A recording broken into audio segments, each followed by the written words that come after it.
मुरगुड नगर परिषदेच्या निवडणुकीमध्ये शिवसेना भारतीय जनता पार्टीचे तब्बल 16 उमेदवार निवडून आलेले आहेत। खरं तर हा विजय मुरगुडच्या जनतेला, मुरगुडच्या मतदारांना आम्ही समर्पित करतो। इथल्या जनतेनं जी हुकुमशाही प्रवृत्ती होती त्या हुकुमशाही प्रवृत्तीला निश्चितपणाने उत्तर देण्याचं काम केलंय, हुकुमशाही प्रवृत्ती गाठण्याचं काम केलंय।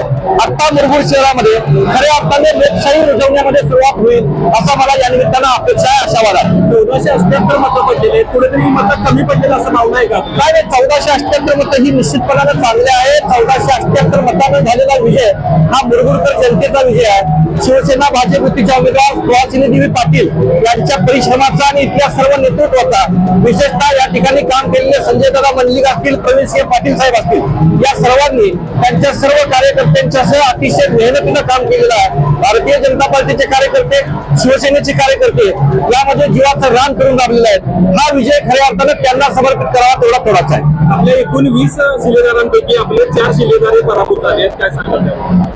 निवडणुकीच्या प्रक्रियेमध्ये थोड्याफार फरकानं आमचे 4 शिलेदार पराभूत झालेत, परंतु आम्हाला खात्री होती की मुरगुडच्या निवडणुकीमध्ये आम्ही 21-0 हा निकाल लावू। परंतु जनादेश जो काय आहे, मुरगुडच्या जनतेने कौल दिलेला जो आहे तो निश्चितपणाने आम्हाला मान्य आहे।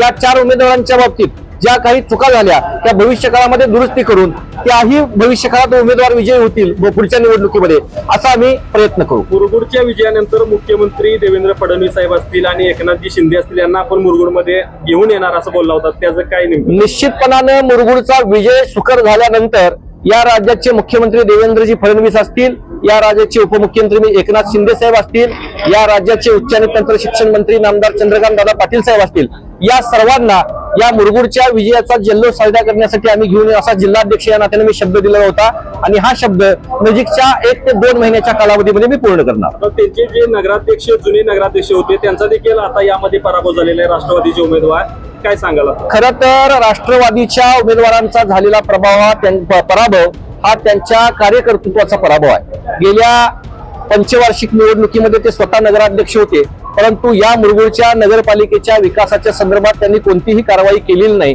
कोणताही ठोस निर्णय घेतलेले नाहीत आणि त्याला चपलक उत्तर हे मुरगुडच्या जनतेनं दिलेलं आहे। आता भाजप म्हणून आपण मुरगुड शहरामध्ये नेमकं काय करणार? भारतीय जनता पार्टीचा विकासाचा अजेंडा हा नेहमी असतो।